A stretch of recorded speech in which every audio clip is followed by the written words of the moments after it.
Hello everyone, my name is José Manuel González. I am a Spaniard and a maker. Basically, I make my life teaching in secondary school, and in my time off school, I usually spend my free time creating light art. Basically, I work with the Arduino platform, which is my favorite microcontroller to make stuff. And 6 years ago, I figured out that from my childhood, that I love kaleidoscopes. And thinking about implementing something related to Arduino and art and kaleidoscopes, I decided to create a digital kaleidoscope. Probably is the first Arduino-based electronic kaleidoscope in the world. And the point was to create this device, not just to have fun, to enjoy the patterns coming from the geometry inside this specific device. The point was to create an educational device, something that I could use in my classroom with my students, and at the same time to be shared with others. I mean, other teachers, people who are committed to share knowledge and to teach basically teenagers or just people who love art and crafts, because you can make a kaleidoscope in many different ways, but in the way I have developed for the last 5-6 years is completely brand new, somehow. So let me show you a little bit the history behind the Kaleidoino project. First, I wanted to mention that Kaleidoino it's a brand. Even if the whole project is open source, the brand is it's a combination of two different words: kaleidoscope, obviously, and Arduino. So I mix both words to give credit, obviously, to the Arduino project, because without Arduino, it wouldn't be possible to create this specific device. So everything started with one prototype. The first prototype I made was with the typical cardboard you can get from a box. So it was cheap, it was easy to assemble, and the electronics inside, based on Arduino, basically had a TFT screen, an accelerometer to play with motion, so you could change patterns according to the movement and how tilted the device was, and to make sound. That's I think the funniest thing about the device.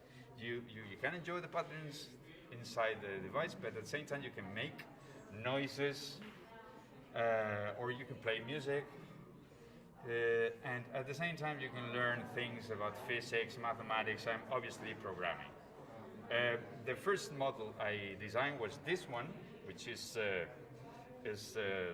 first model I could make with my hands, and is basically the material outside is plywood, and inside has, as I said, an Arduino board, a TFT screen for graphics, obviously, as any other kaleidoscope, 3 mirrors creating a triangle to replicate, to repeat the patterns, to create the beautiful geometry and typical kaleidoscopes. Obviously, it has an accelerometer to control the movement, 2 speakers to create the sounds according to the movement, and a battery and a little switch to turn it on and off. So I don't know if the camera could show you what's going on inside of this first model I made. So I'm going to try to put it close up, so you can see what's going on inside and how the noises are quite annoying. It sounds a little bit like 8-bit aesthetics, like the first video consoles we had when we were kids. I'm 47, by the way. So you can see how, according to the movement, maybe the microphone is not good enough to notice that, but according to the movement, you can create different noises. And everything is programmed using Arduino. So this was the first model. I thought, okay, that's a really cool device, but what else? Now what's the next step? I thought, okay, it could be used as an educational tool, but this specific one is a little bit complicated to be assembled, to be created by a youngster, by a teenager. So I thought it should be like a kid. All right. Someone said to me that I don't need to have this on my face anymore, which is something I really appreciate because my nose is a little bit irritated. But the point is that after creating this first prototype, I thought I want to create a device that every teenager could have at home or they could use to learn a little bit of programming with Arduino in a fun way, you know, in a creative perspective. So this is the first device I created, thinking on my students to be assembled in the classroom, to learn, as I said, a little bit of Arduino, electronics and aesthetics, is made with acrylic, laser cut. The transparency of the case is, I thought it was a good idea to allow people to understand what's going on inside the device. Now you can see the mirrors, you can see the PCB, specifically designed for this device, the TFT screen, the Arduino, etc. So you understand, no? The heart of the kaleidoscope. You understand what's going on inside, and you can learn by watching. But after that, you connect the device using an USB, and you can program it yourself. And what happened to me is after delivering several workshops in many places, like Oman, Italy, Denmark, or Colombia, I realized that, wait a minute, this device is cute in terms of aesthetics, it's beautiful, it's useful, the idea of make it transparent, but acrylic is quite expensive, is a little bit fragile, so in the hands of my students was a little bit, I don't want to say dangerous, but often they broke the pieces, and because they are not cheap, I thought, oh, wait a minute, it should be easier. I should use less components, and at the same time, I should be aware of this idea of recycling components or reuse components. So I thought, as I was developing in the beginning, thinking of materials that are really cheap, and at the same time, you can recycle them. And I thought again, okay, cardboard is the solution to make it easier, to make it cheaper. And I started thinking about a new model, a new version of the device. And this was basically the result of my research. I went back again to cardboard. In this case, the cardboard is a tube, the one you used to send by email, posters or prints or whatever. And as you can see, it has two lids, plastic lids, and to assemble is as easy as you open it and you close it. And that's all. So you don't need screws, you don't need tools. It's as easy as chips, all right? So this new version, I am going to open this one, which is assembled. So you can see the interior, and you can compare to the first version. Let me do it carefully, because the components inside are a little bit delicate. So you can see the core of it, which is pretty simple, is the same of the first version, but materials are recyclable, laser cut again, but less components, and really, really easy to be assembled by a teenager, 10, 11, 12 years old. So you can see the mirrors, you can see the TFT screen to make the graphics, you can see the Arduino Nano, which is the version I usually work with, and the battery and the accelerometer. So in front of you, what I want to do is to assemble one of the kaleidoscopes from zero, from the beginning.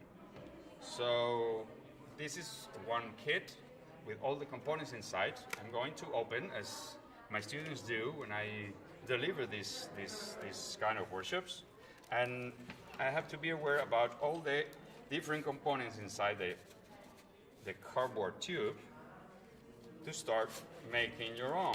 So you can see there are many different things here. Now it's empty, so I'm going to put this by my side, and the first thing you have to deal with is, okay, I have a assembly manual, which is a design I made thinking of the typical Lego manuals, no, to assemble your toy. So trying to not to copy but inspired by Lego, I designed this manual with all the different steps you have to follow to create your own kaleidoscope. So I'm going to put this on the table to follow the instructions. The first thing I have to deal with is I have to see that I have all the different components, all the different elements to assemble the Kaleidoino. According to the manual, I need to have 3 different mirrors. I have 3 mirrors with a rubber ring, 1, 2, 3. One rubber ring, I'm going to put it here in one corner. I have to be aware that I need to find 4 different pieces of plywood, laser cut. So I have 1, 2, 3, 4.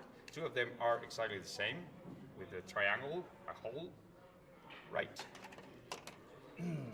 Obviously I need the PCB. The PCB is the electronic board where we are going to attach all different, the microcontroller, the sensor, etc. Usually I make these boards in different colors. So, for kids, colors are always fun. In this case is red. The Arduino board, which is the core of everything. This is the heart of the whole project.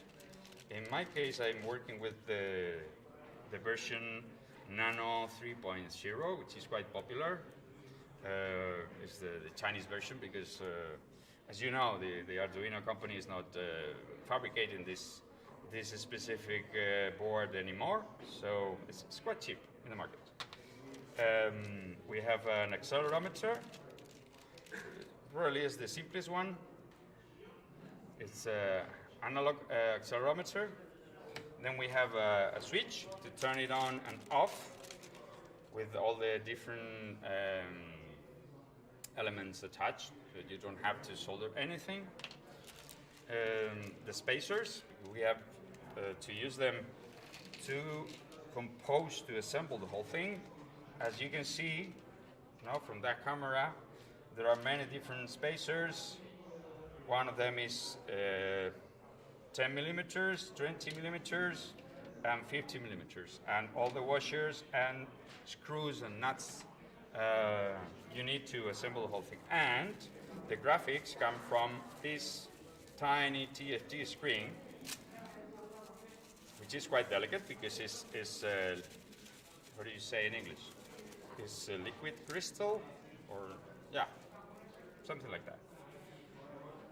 This is the screen. It's like a tiny little TV, all right? And finally, we have a piece of transparent film for the visor. So I think we have everything we need according to the manual. Let's start it. So the first thing to do is I take the PC board, and I can see that there are 2 different sides. One side is for the Arduino board and the sensor. So like Lego, I have this piece, which is the microcontroller, and the pins have to go exactly in their place. You push it a little bit, be delicate, because these electronic components could be damaged.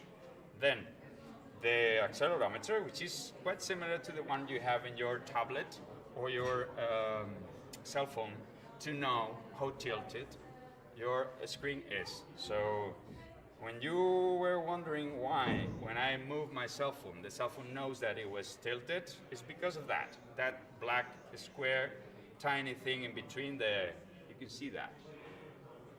That's the sensor. So that sensor is basically controlling the position of your device, and according to that, sending data to the Arduino, and the Arduino board uses those signals to change graphics, to to change colors, or to make noises. As you can see in the board, there is a piezo buzzer.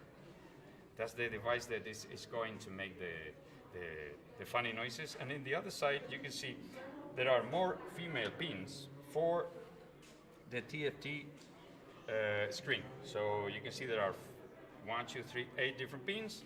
You connect it here. But what you need to put in between is this kind of spacers. Otherwise, you could damage the screen. So I'm going to put the spacers here. Now I need the screws, and using one screwdriver, you can fix it properly. Yeah, it takes a little bit of time, but it's easy. We see.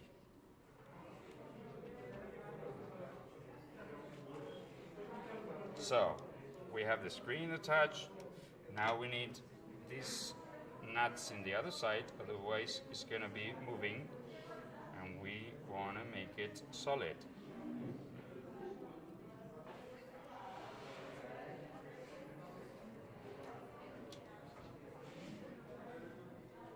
I'm going to try to make it faster, so maybe I'm not going to use all the different components to be able to finish on time, but the result is going to be the same, all right? So this is the first thing to do. After that, you can see the PCB is mostly finished. We have the Arduino Nano, we have the accelerometer. As you can see, we have a piezo buzzer to make noises, and we have the screen right here. So the screen is the secret of all of it.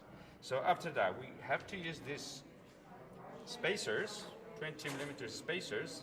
You can see they are male and female, so according to that, and using these holes you can see on the PCB, you connect them this way. As you can see, it's not difficult. Sometimes you don't even need tools, just your fingers.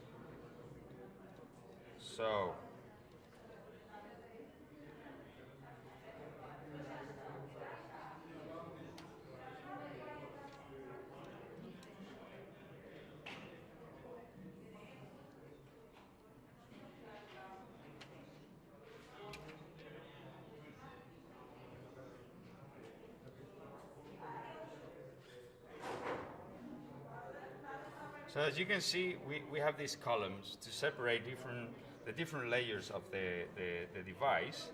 So in the side where you have the screen, we have to use one of these triangular holes, now with 4 different holes to different sides, the different corners. So using the same separator, you can attach that easily, creating a new layer. And then you repeat the same process, the same triangle hole with the nuts. So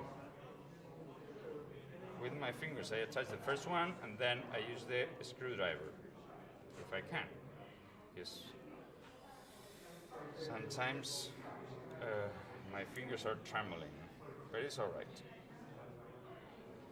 So as you can see, the top of the heart of the device is almost done.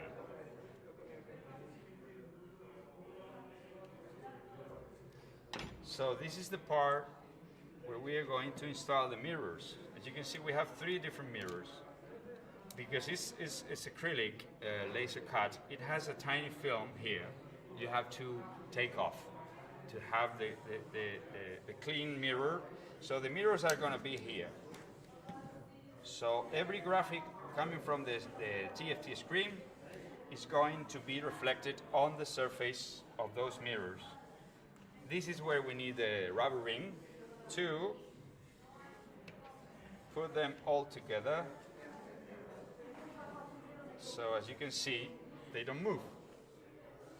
And because we don't want it to be unstable inside the cylinder, we move it a little bit lower, and then we use this plywood piece on top. So the top of the device is almost finished. So now I'm going to start with the bottom. In the bottom, we need this piece of plywood with the battery holder for 9 volts batteries, the ones you can buy in many different shops. So as you can see, this plywood piece has a tiny hole to put through the wires to connect everything. So you connect the battery in one side, and you connect the switch in the other side. So using a 9-volt battery, you power the whole thing, and you turn on and off the device using the switch. So because I don't want to waste your time, and I don't want to be bothering the organizers, I'm going to show you the result of assembling the whole thing, because I have the device by my side completely finished. So this is the one which is already finished with the battery, ready to be tested. So it's as easy as that. You don't need screws, you don't need anything. It's just the cardboard tube, and that's all. It's already finished. So what's going on inside? When you turn it on, you control the accelerometer. The accelerometer sends information into the Arduino. The Arduino converts that information into graphics and into sound. So you can change the software using the sketch I have in the official Caledonian website, or in the Wikipedia. In the Wikipedia, I have a profile where I'm sharing all the different files for this project and the version 1.0 device. So it means that you can download those files, you can make it yourself, you can replicate it, you can improve not just the design of the device, you can improve the software I'm sharing with the community. And obviously I invite you to be part of the community, to create your own, to implement your own version of the software, and please let me know if you can make it better. That's the idea of open source technology, to be able to share what you make and what you create with others, so your idea could be a better idea, no? Working and cooperating with others from your neighborhood, from your country, or from whatever part of the world. No, people are interested, no, in being part of the Kaleidoscope project. So that's all. I'm going to turn on the Kaleidoscope. I'm going to show you what's going on through the camera, and thanks for listening, and thanks for being there. All right. So I invite you to visit my website, kaleidoscope.com, and thank you for watching. So let's start it.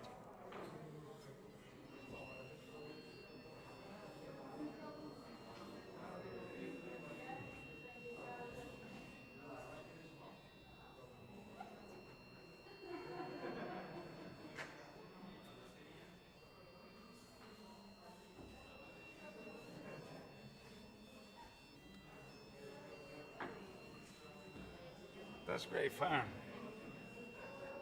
I love those patterns. That's all.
Nicole, and today I will talk about my experience with recycled plastic and specifically about my project, the Light Beam. Why working with recycled plastic? Like, the question is, why don't you? Plastic is our responsibility. Firstly, as consumers, most of the time we are not aware of what we buy and where do we throw it. As you might know, not all plastic is recyclable, and even if it is, most of the time it ends up in the landfill or in our ocean.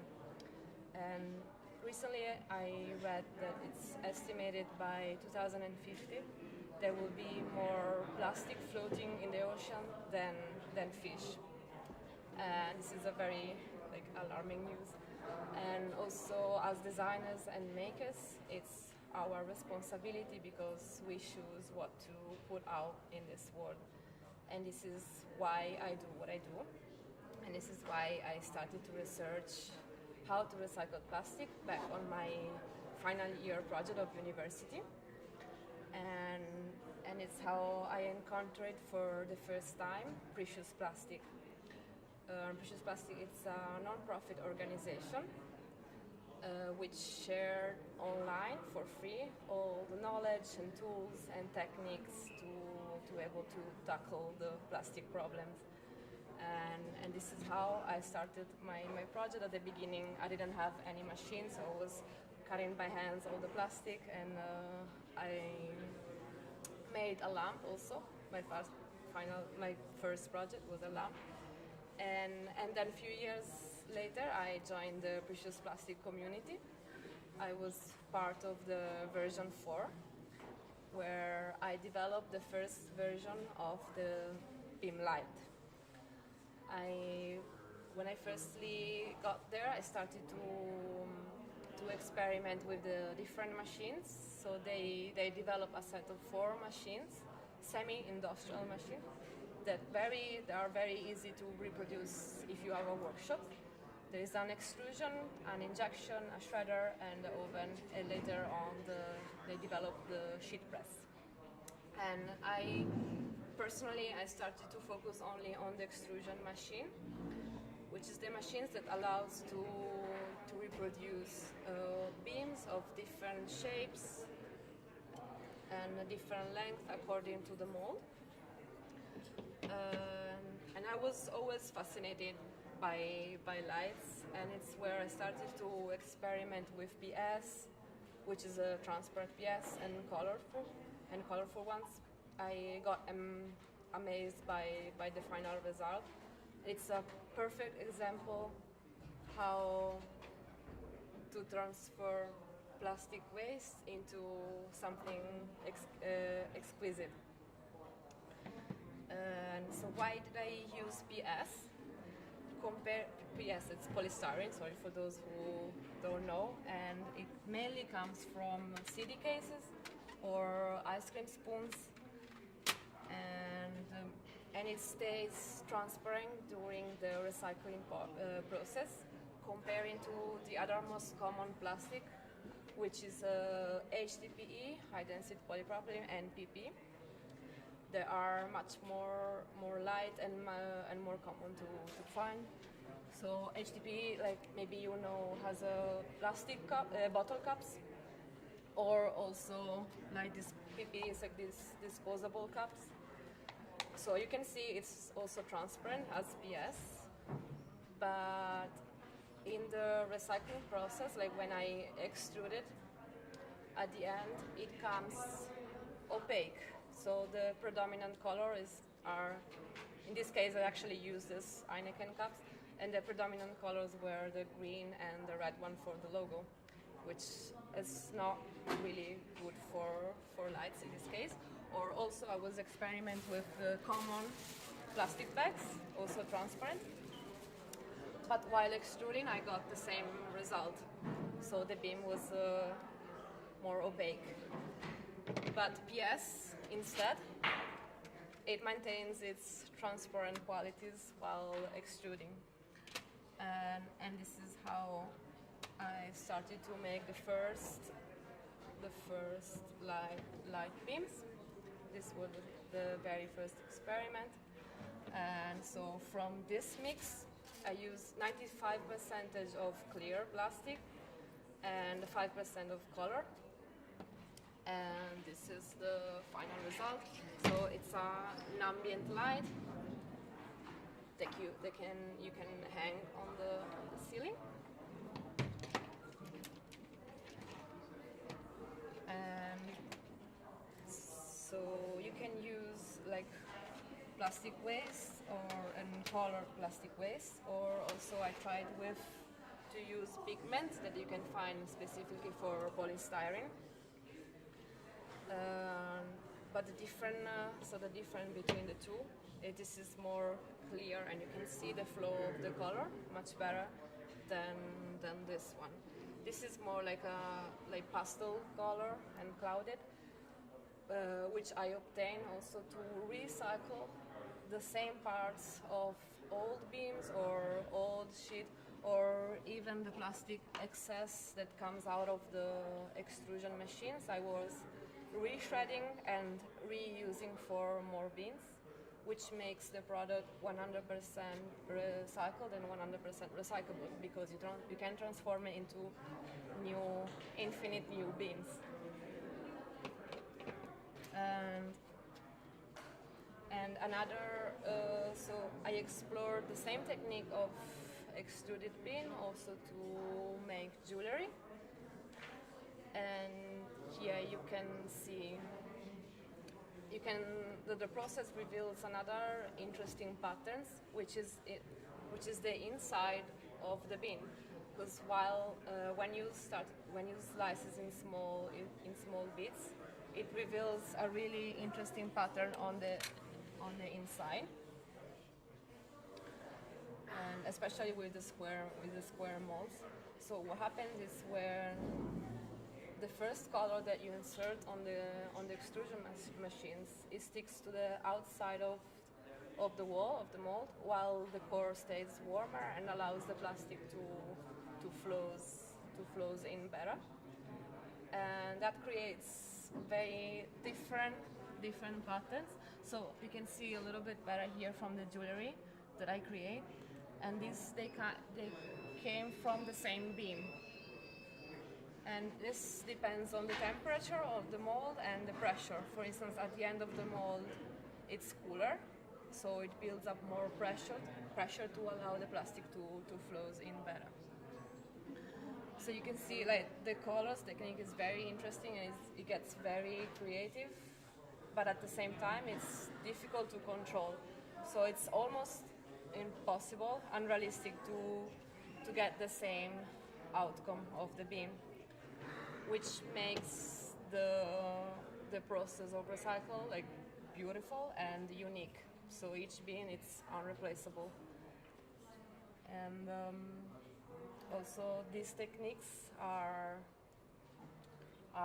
shared online for free. It's open source by the Precious Plastic team, and which empowered us to also join the community, and they created this like strong and global movements of almost 80,000 people that are together to create a world with less plastic waste. And that's it.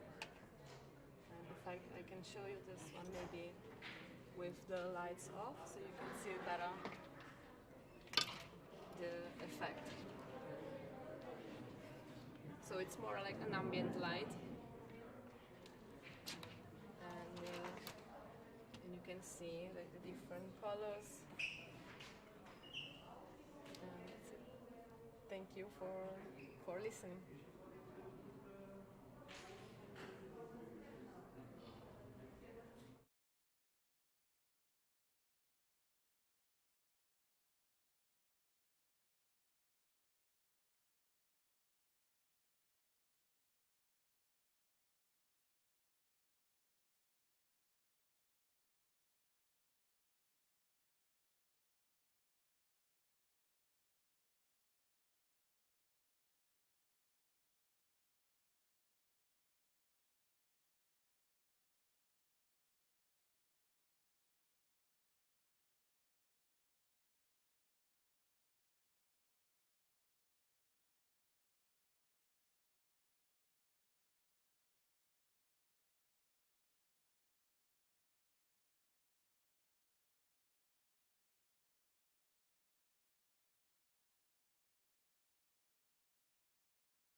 Hello, everyone. My name is Tawan Bernardo. I'm from Viva Lab Porto, the Fab Lab of Porto. And I'm very happy to be here in the Maker Faire, Lisbon Maker Faire. So, today I want to show you a project that finally happened, that is the biohacking. So, the biohacking is the use of our capacity as a Fab Lab to build machines. So we can build machines and now we can use those abilities to work in biotechnology and use biomaterials. The idea is to think about biomaterials and biotechnology in the same way that you use your 3D printer or your Arduino. It's just another tool to build stuff and to build cool stuff. So the biohacking is a movement that is coming around together with the maker movement, but recently with the help of the Fab Lab of Lisbon, thank you Rafael, we managed to bring the biohacking movement here to Portugal, and we built a biolab in Fab Lab Lisbon. We also make experiments in Fab Lab Boinho, and now we are coming home and bringing the biohacking movement to Porto.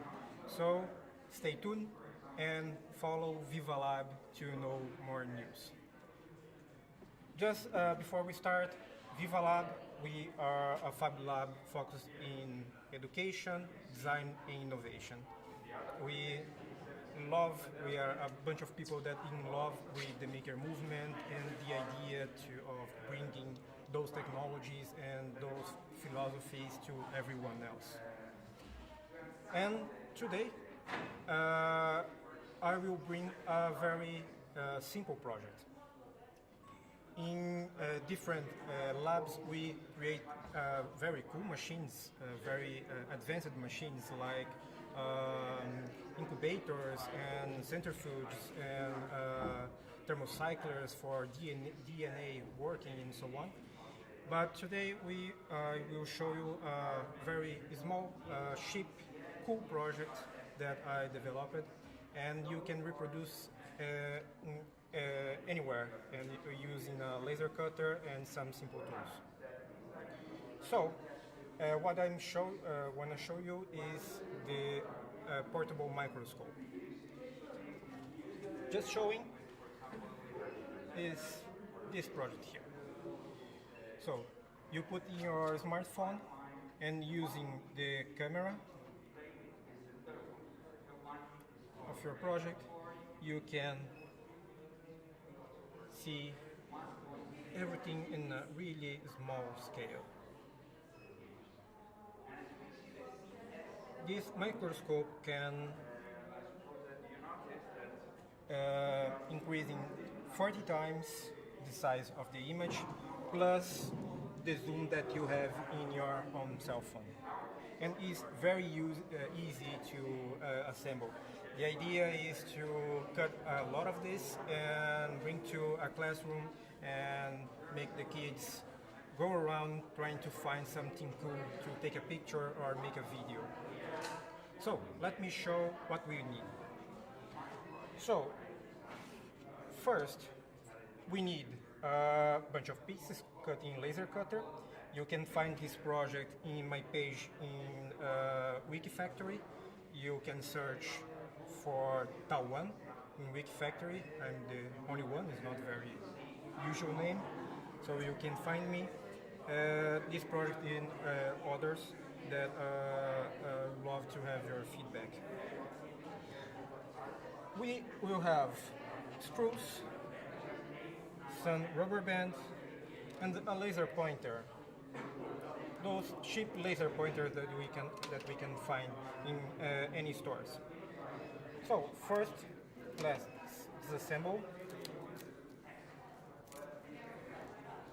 and retrieve the parts.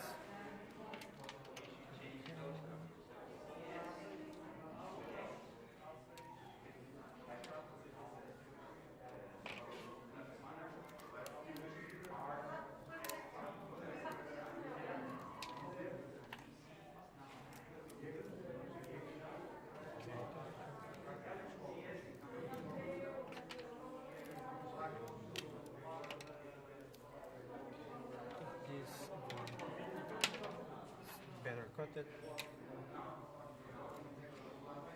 Always be prepared.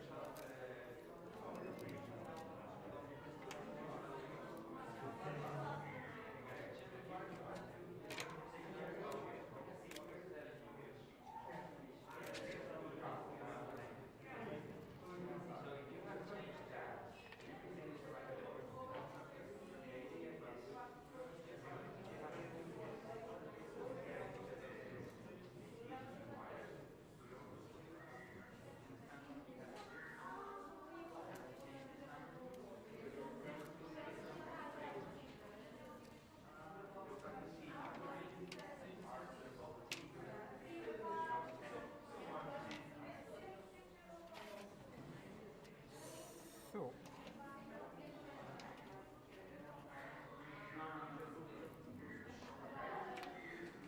that's what we want.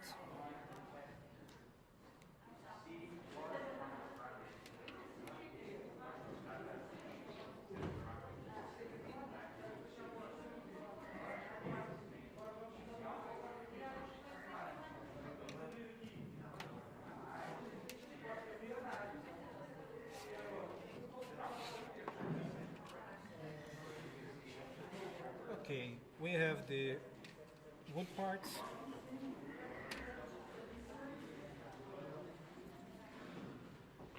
And now we need one more part. Let me clean this up.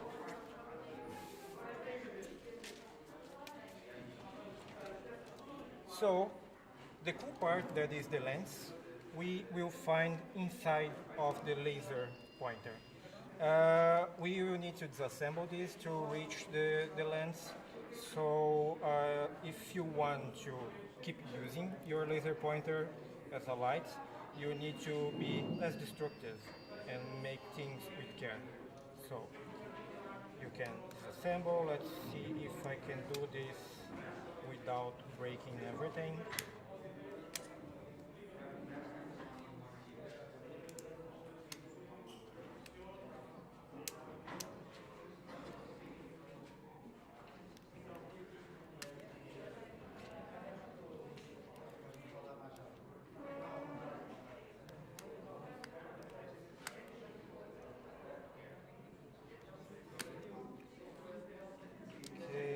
Like I will not be able to open this without breaking everything.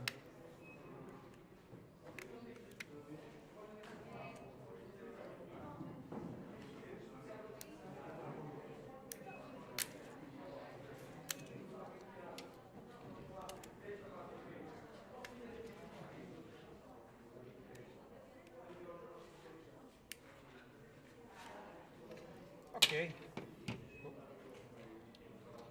Not so bad. So here I have the lens that is inside of the tube of the laser. So I need to unscrew. There is a small plastic part that I take off.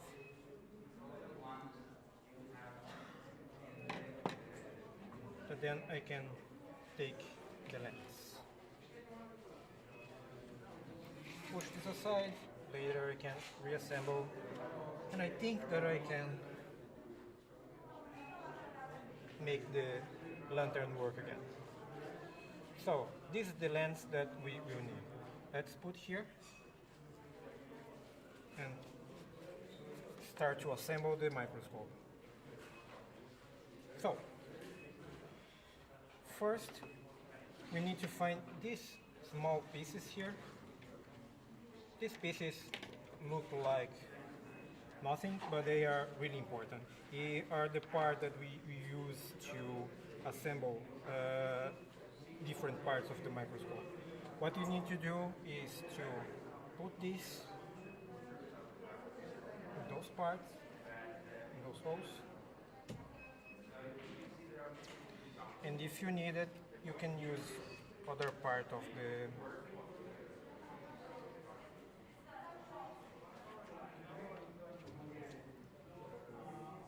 the microscope to fix in place.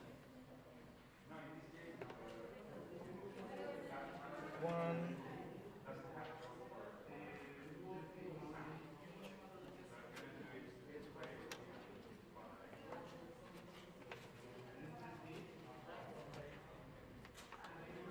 Okay, another one. Then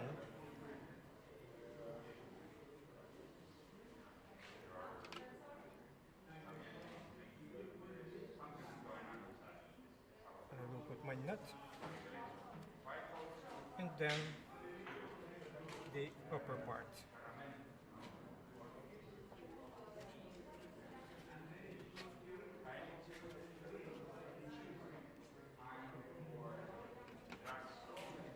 And again, I can use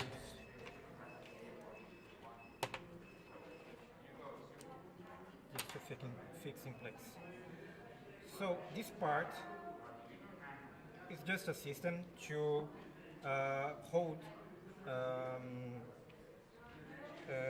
your experiment in place, your object in place.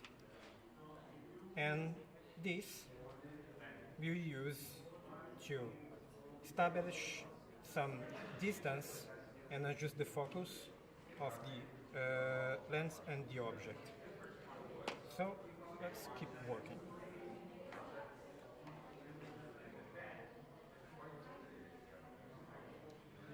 Now you find this part and you need to pass through this.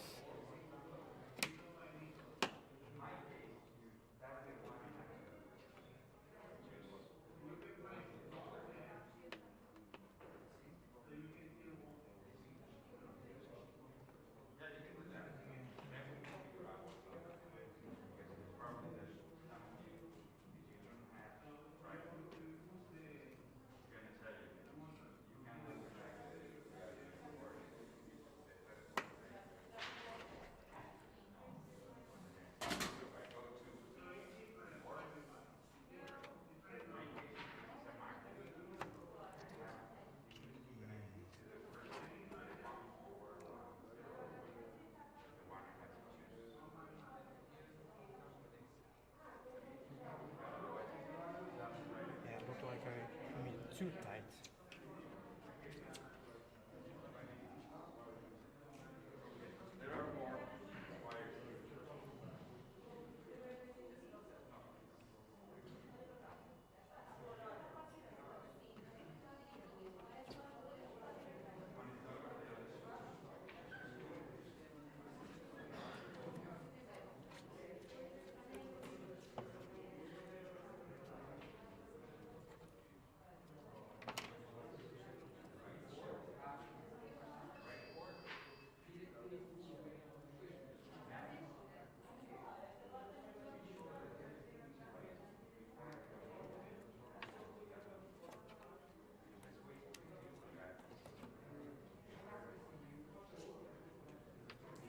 Okay. And then this other part here.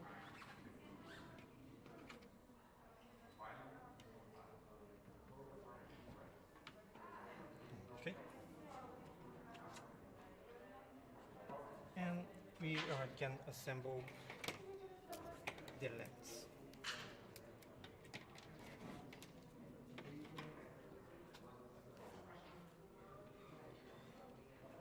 So the lens we will put in this small hole here. Then we can take this last one, put in place, and fix this in place. Okay, the main part of our microscope is done. And now we can make the system to hold this in your in your cell phone. So it's very simple also. We just need to put this together and fix like the teeth. You again can use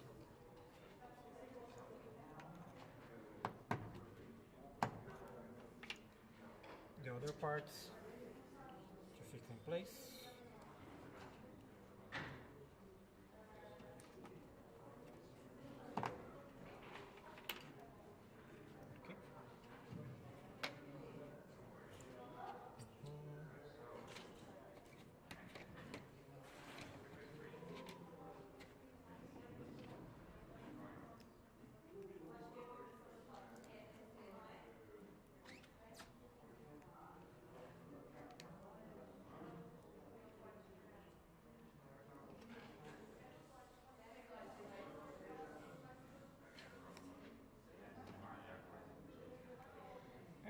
mistake.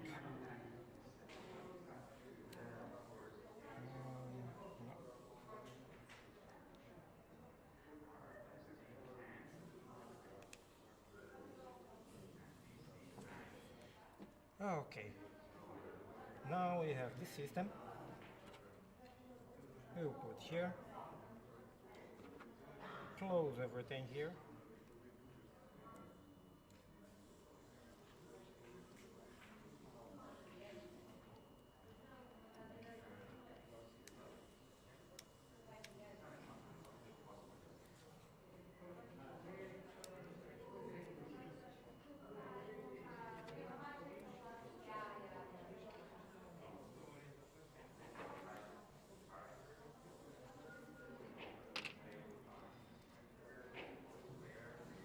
And to finish everything, we just need to pass a rubber band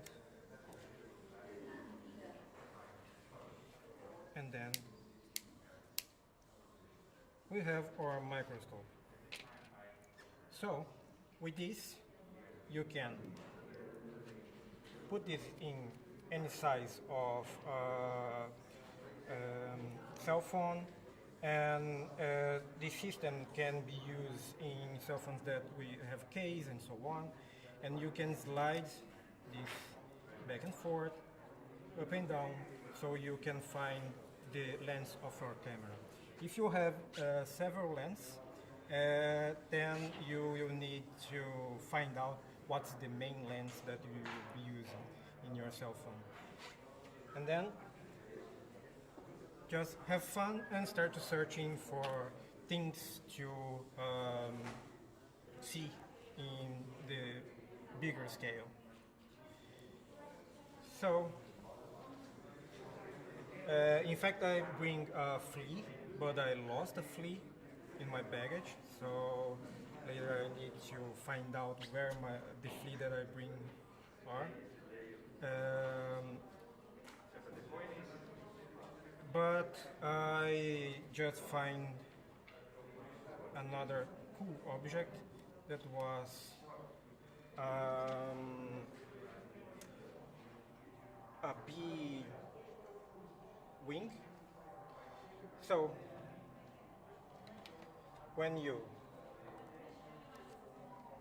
the idea is to turn on the camera of your cell phone.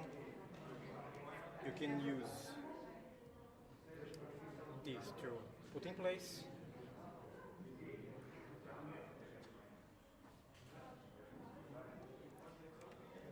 And then you need to find where your camera are. Okay? So here I find and is secure in place. And then I can use my sample and put in place.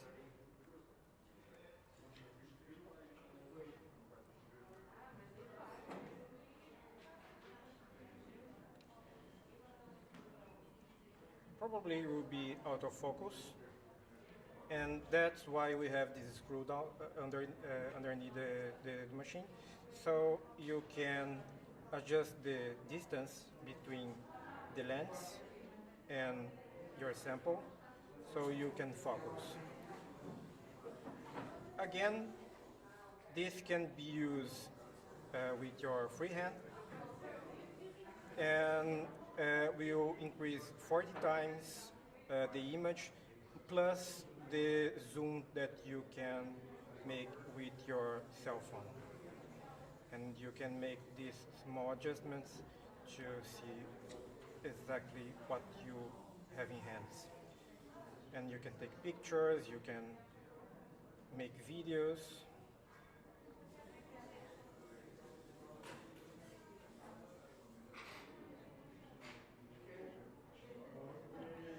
Or you can use just to see your fingerprints, how dirty they are after beauty something.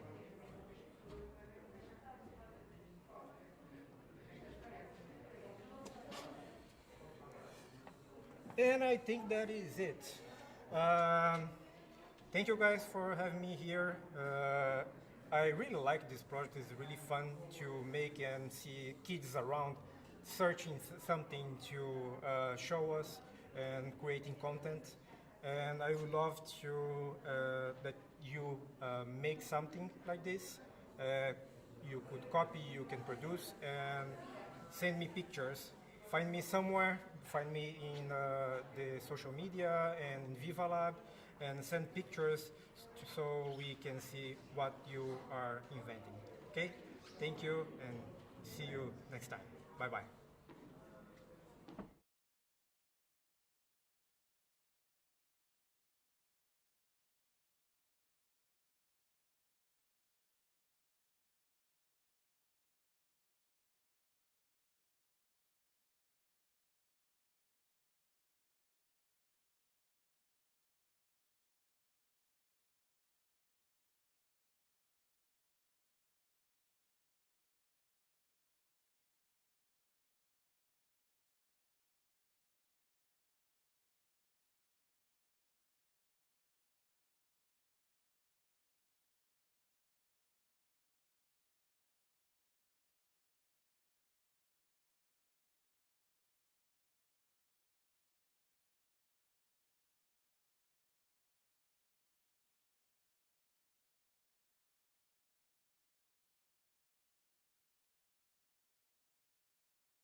Olá a todos, boa tarde. Eu sou o André Panoias, sou designer formado na Universidade de Évora e hoje vimos apresentar o OIL, que foi um projeto vencedor do concurso do Plastic Replay. Ao meu lado está o Manel, que também participou connosco, e nós pertencemos a uma associação juvenil de Évora que o Manel vai apresentar. Exato. Olá a todos, meu nome é Manuel Marchante, sou mestre em Direção e Gestão Desportiva pela Universidade de Évora e em conjunto com o André construímos aqui um brinquedo, julgo eu, muito interessante. Antes de mais, estamos integrados na 100% ADM, que é uma organização juvenil e ambiental de Évora e, portanto, nós trabalhamos muito a parte dos conceitos e das necessidades e dos problemas que são integrados normalmente nas crianças e nos jovens e principalmente na nossa região enquanto comunidade no meio mais rural. Portanto, isto foi tudo muito interessante através da nossa ligação com a cidade e começámos este brinquedo de uma forma muito lúdica, que acabou por ser um bocado acidental e surgiu uma coisa muito interessante. Pronto, o Replay é um projeto piloto da Zero Waste Lab e do Precious Plastic Portugal, com o objetivo de criar a primeira rede de recolha e triagem de brinquedos em fim de vida. A maioria dos brinquedos são produzidos com plástico, que depois são vários tipos de plástico que são difíceis de desmontar quando a sua reciclagem pelos métodos normais e o Replay vem tentar ajudar de alguma maneira nesse sentido. Depois, a produção do brinquedo é feita em cinco labs Precious Plastic, em Figueira de Castelo Rodrigo, no Porto, em Cascais, em Lisboa e em Évora. E nós somos de Évora e estamos a trabalhar com o Arteria Lab, que foi também quem nos fez esta call para o projeto Replay. Nós não somos promotores do projeto Replay de todo, mas achámos importante trazer este contexto e por causa disso temos um vídeo também para mostrar.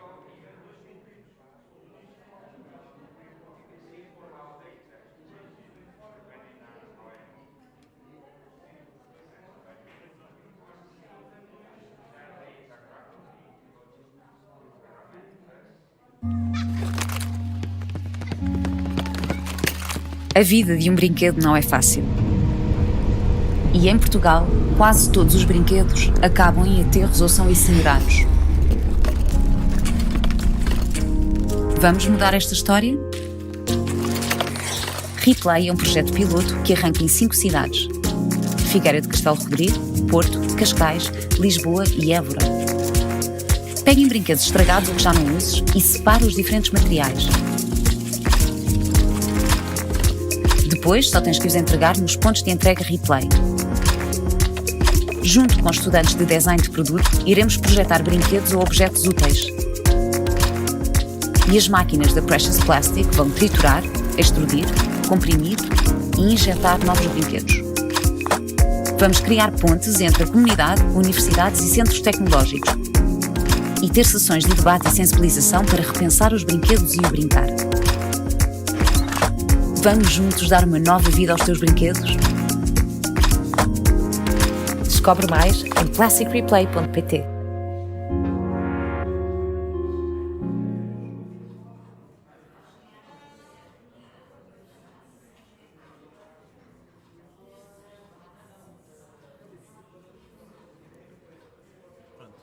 Para fazer primeiro um contexto inicial, podemos dizer que a 100% foi parceira desde o início no projeto, ou seja, 100% não o André e o Manel, mas sim a nossa organização juvenil e, portanto, chegámos a participar ou fomos parte dos coletores de plástico enquanto organizadores em Évora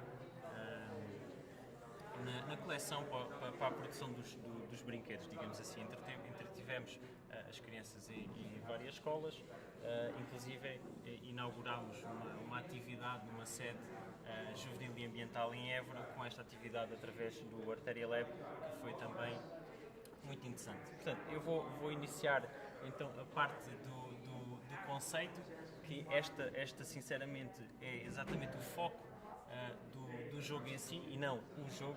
Isto é muito importante explicar, porque a parte do brincar é sempre interessante porque tem um desenvolvimento à volta bom. Portanto, nós temos noção de que as crianças têm uma necessidade, ou deveriam ter,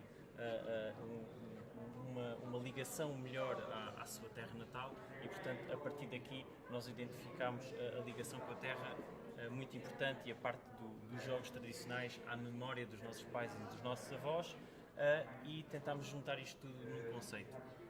Portanto, temos outra necessidade muito importante, que é a parte cognitiva das crianças, a parte da coordenação física-motora, a parte da coordenação oculomanual também, e a parte social, onde a criança deve interagir muito com os pais, deixar esta parte tecnológica que está a ser um problema ou uma influência, digamos assim, no crescimento das crianças, e nada melhor do que jogar um jogo que os nossos pais e os nossos avós já jogaram, para juntar e termos um confronto intergeracional nesta promoção da relação entre ambos. Portanto, apelámos à memória dos mais velhos para trabalharem com os mais novos e pusemos, ou pelo menos no conceito, queríamos que os mais novos pudessem ter algo mais em termos de coordenação oculomanual, física e grossa. Isto porque nós identificamos que as crianças já não têm tantas capacidades motoras em termos de salto à corda, em termos de lançamento, em termos de corrida, em termos de salto, que são as bases do atletismo, digamos assim, as bases de um atleta, as bases do desenvolvimento motor de uma criança. E, portanto, este é o enquadramento essencial para a produção deste jogo, que é, na verdade, mais do que um jogo.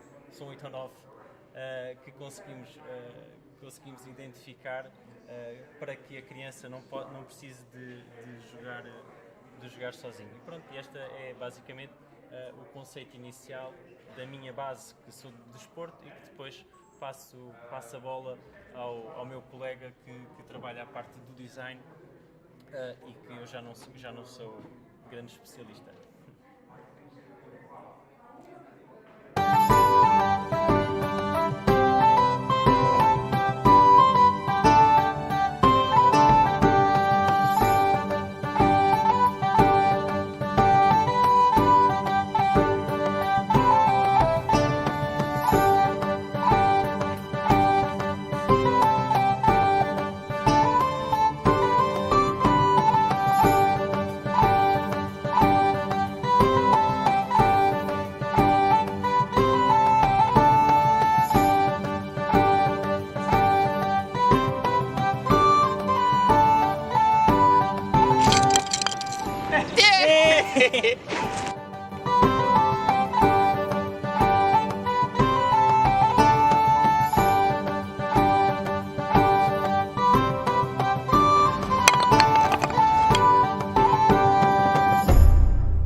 Ok, então, o desafio era criar um brinquedo novo, reciclando e tendo por base os princípios de construção do Precious Plastic e das máquinas de produção e reciclagem de plástico. E nós, baseados naquilo que o Manel explicou dos jogos tradicionais, quisemos manter as especificidades dos jogos, tal como no futebol. A bola tem certa especificidade, nos jogos tradicionais isso também existe. E então percebemos que com este método de produção não era tão fácil assim criarmos objetos reais ou muito aproximados do real, e então desenvolvemos de forma muito sintetizada um kit de iniciação aos jogos tradicionais que achamos que vai deixar e pode deixar o bichinho das crianças de tentarem depois aprender com os mais velhos e até em momentos geracionais com a família e com os amigos. Na verdade são kits individuais. Cada kit é composto por 3 peças, que nós fizemos um modelo inicial, como puderam ver no vídeo, em madeira, que conseguimos testar e levar a alguns outros intervenientes para também termos algum feedback inicial. Já sofreram muito, já viajaram muito, já se partiram, já se colaram, uma série dessas coisas, mas que também é interessante porque, como o Manel disse, nós na verdade divertimos-nos muito e foi por carolice e porque também gostamos muito de brincar que fomos brincando no olho e de repente acabamos por ter esta proposta mais vencedora. São 8 jogos, a malha, as argolas, o chinquilho, a lata, o burro, a macaca, a carica e o caracol, e nós conseguimos jogar todos com este kit. Se for um miúdo, se forem dois miúdos com um kit, conseguem facilmente montá-lo em cima um do outro, jogando com as peças, e conseguimos ter vários jogos com esta dinâmica. Na verdade, estas formas tradicionais foram mesmo o ponto de partida, a geometria é muito simples, e tudo isto é leve, que permite também conseguirmos, de alguma maneira, trabalhar com as formas, trabalhar com as crianças, e as crianças levarem isto para a escola e brincarem na escola, em casa, e também junto de outros amigos fora. Portanto, a composição do kit é esta. Nós acreditamos que temos estado a trabalhar e a co-criar novas soluções, porque tem vindo a sofrer algumas alterações desde a primeira proposta de conceito, o que é natural, porque nós tínhamos ideia de como seria produzido, mas não somos especialistas, e então houve aqui uma série de alterações em conjunto com a Irene do Precious Plastic e com a equipa toda de coordenação. E no fundo é isto, é um novo brinquedo que recuperamos de uma série de outros brinquedos que também ajudámos a desmantelar. Não ajudámos muito, mas ajudámos um bocadinho. E fica a última imagem. Queremos agradecer à Maker Faire por nos ter convidado. Acho que foi muito importante para nós, para a própria disseminação dos projetos e dos grupos que nos acompanharam nesta caminhada. Nós ainda não tínhamos visto o Oi, chegou-nos hoje às mãos e está assim uma coisa fantástica. É muito gratificante podermos desenhar um projeto que depois se torna em algo palpável.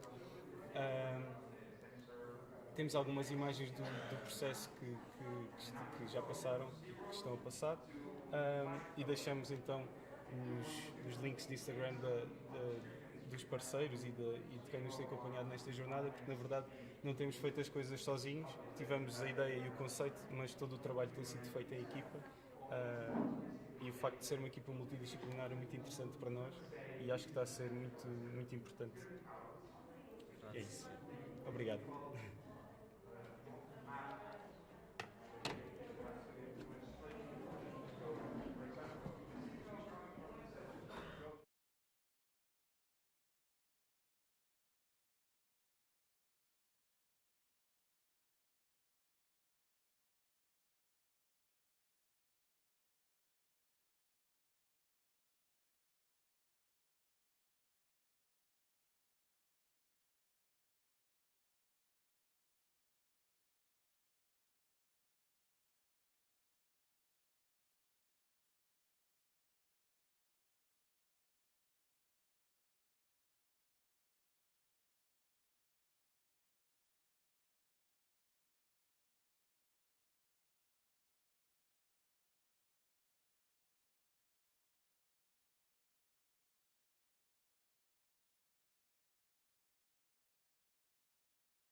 a todos, o meu nome é Alexandre Guerreiro, eu sou responsável pelo Departamento de Desenvolvimento e Inovação da Blox, uma startup portuguesa que opera na área de impressão 3D e manufatura aditiva, e estou aqui para demonstrar um bocadinho aqui o que foi o nosso percurso e porque é que o open source e a comunidade maker teve um impacto muito forte e foi de facto uma estrutura super importante para o nosso crescimento.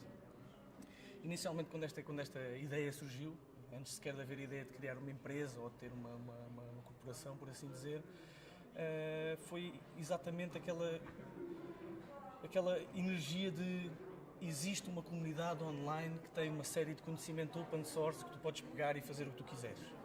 E isto para mim era uma coisa um bocadinho surreal, podes fazer o que tu quiseres, mas a verdade é essa, é que comecei a perceber que existia um conjunto de softwares gratuitos e open source, hardware open source, e que dava a possibilidade de tu desenvolveres a tua ideia e levá-la até quase, na altura parecia que era surreal, que era até teres um produto final, e a verdade é que realmente existem muitos produtos com base nesta comunidade, e eu vou-vos dar aqui algum exemplo. Este produto aqui, que de momento é um produto, inicialmente era apenas uma ideia interessante, de criar uma máquina portátil e que fosse replicável por qualquer pessoa em qualquer sítio do mundo, um bocado com base no que estava a aparecer na altura, que eram os Fab Labs e a fabricação digital, os cursos do Fab Academy, e eu achei aquilo tudo tão inspirador. Na altura, eu juntamente com mais um conjunto de amigos decidimos iniciar o nosso projeto, que acabou por ser este kit de impressão 3D, mas é muito curioso porque se não fosse a comunidade em si, nada disto era possível. E se não fosse a própria impressão 3D, também não era possível eu ter criado estas ideias todas juntamente com os meus amigos. E era assim uma ideia quase assim um bocadinho platónica, no sentido em que eu vou à internet absorver o conhecimento para gerar mais conhecimento e retribuir de volta, e isto era um remoinho de conhecimento que estava a surgir, e isso foi o que fez com que a impressão 3D se potenciasse bastante. Um exemplo básico é o famoso Arduino, que é esta placa controladora, toda a gente conhece, o Arduino, neste caso isto é o Arduino Mega. Isto é um processador que permite a programação, nós criamos o nosso código e implementamos, tem um conjunto de entradas, um conjunto de saídas, e dentro do que é a comunidade do open source e da impressão 3D criou-se um shield, que é uma espécie de um escudo que nós metemos nesta borda, e passamos a ter todas as entradas e saídas necessárias para nós podermos fazer uma impressora 3D, controles de temperatura, controles de movimento e tudo mais. Isto é open source, vocês podem comprar isto em qualquer parte do mundo e podem fazer a mesma impressora que nós aqui fizemos, porque todos os componentes desta máquina, eu agora estou a falar do hardware, mas o software é open source, vocês conseguem encontrar isto tudo na internet, conseguem eventualmente fazer tweaks e melhorar ou reformular determinadas coisas deste produto, por assim dizer. E quem fala nesta placa, o resto foi aparecendo todo o resto de componentes. Neste caso temos o LCD, que também é um componente que faz parte dos componentes da comunidade, do Open Hardware. E o mesmo aconteceu com um conjunto de outras coisas. Depois aconteceu também, começaram a aparecer mesmo componentes mecânicos, como pedias, correias, fusos, rolamentos, todo um conjunto de coisas que já estavam desligadas das propriedades intelectuais da indústria e tudo mais. Eram coisas que são da comunidade. Pronto. Com base nisto, nós decidimos fazer aqui este produtinho, que basicamente é uma impressora de introdução, uma impressão 3D, com uma área bastante pequenina, altamente portátil. Pronto. Eu acho super interessante este conceito, porque é aquele amigo que eu levo para a casa dos meus amigos quando vamos inventar coisas. É esta brincadeira. Ela apresenta-se assim desta forma. É um kit, uma caixinha de sapatos, e cá dentro vocês têm tudo o que vocês precisam para montar o produto. Ferramentas, tem as ferramentas, tem os componentes, tem um manual super detalhado, mas o objetivo deste show and tell ou deste talk não é estar aqui a promover o meu produto, mas sim dar ênfase ao poder que esta comunidade tem, que é a capacidade de nós podermos inventar e criarmos as nossas próprias ideias com base vamos chamar isto uma caixinha de Petri, e nós possamos desenvolver o que nós quisermos cá dentro. Só temos que puxar pela cabeça. Se a cabeça não tiver capacidade, a gente pode ir à internet buscar um conjunto de informações para reforçarmos o nosso intelecto, e a verdade é que é um mundo que ainda hoje me deixa super satisfeito e contente de saber que é possível ter este tipo de atitude, que é uma atitude de partilha, uma atitude de crescimento em conjunto. Pronto. Voltando à parte da fabricação digital, nós na altura que fizemos esta máquina também queríamos manter o legado do open source e que fosse uma coisa bastante simples, em que tu possas, do outro lado do mundo, na China, no Japão, na Coreia, onde tu quiseres comprar estes componentes, que são componentes, todos os componentes que nós usamos na máquina são componentes standard, são componentes que fazem parte, foram criados pela própria comunidade, mas com base em coisas standard, ou seja, vocês vão a uma loja de ferragens, conseguem comprar a maioria das peças, vocês vão a uma loja de componentes de impressão 3D ou até mesmo de outro tipo de hobbies, uma loja de hobby, vocês conseguem comprar motores, conseguem comprar ventoinhas, conseguem comprar os componentes todos para fazer esta máquina, ir a um Fab Lab próximo de vocês, seja um Fab Lab grande ou pequeno, quase todos têm impressoras 3D e quase todos têm máquinas de corta laser. Portanto, nós aqui basicamente juntamos um conjunto de componentes, o tal Open Hardware que eu falei, com técnicas de maquinação digital e de fabricação digital, que estão agora cada vez mais fortes e cada vez é mais comum, termos em todas as faculdades, escolas, está a aparecer, já há muito tempo que está a aparecer e agora está a ganhar força. Isto para dizer o quê?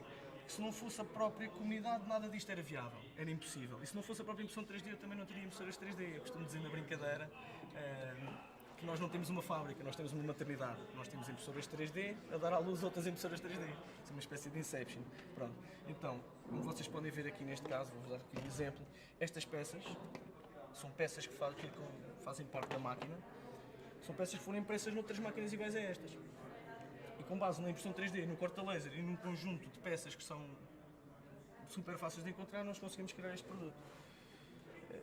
O principal objetivo deste talk é vocês perceberem que se vocês realmente têm uma ideia, vocês querem desenvolver qualquer coisa, existe uma plataforma, existe um caminho fácil e acessível a todos para adquirirem esse conhecimento e poderem crescer dentro do que é esta comunidade.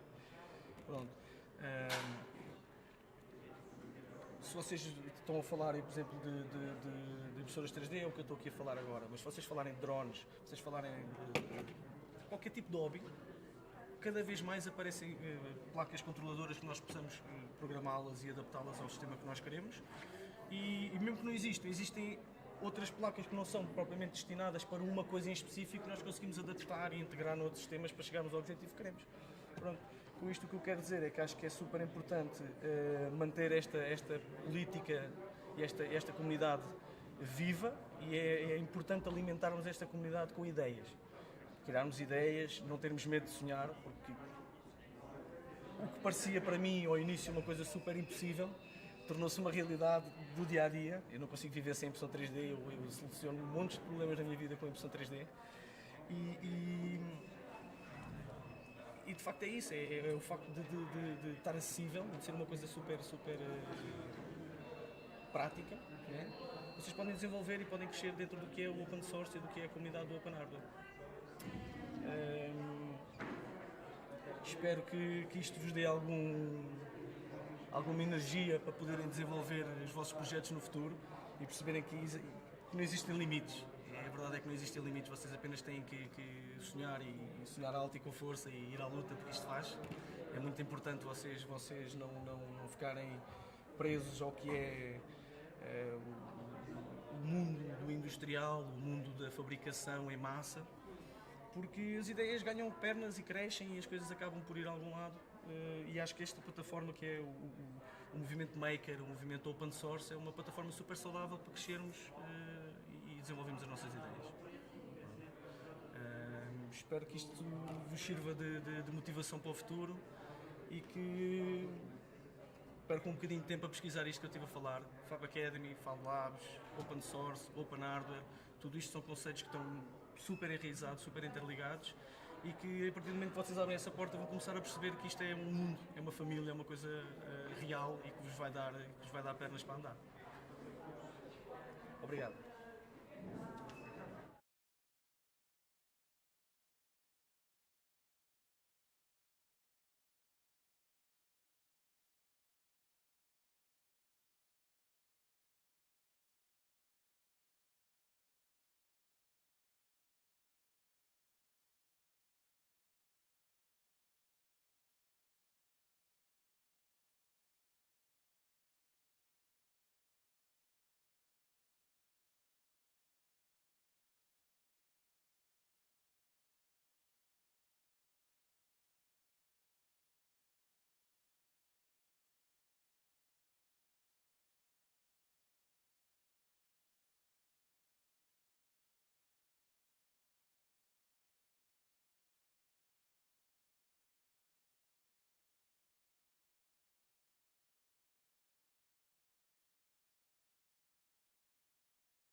Tchau, tchau! Bye.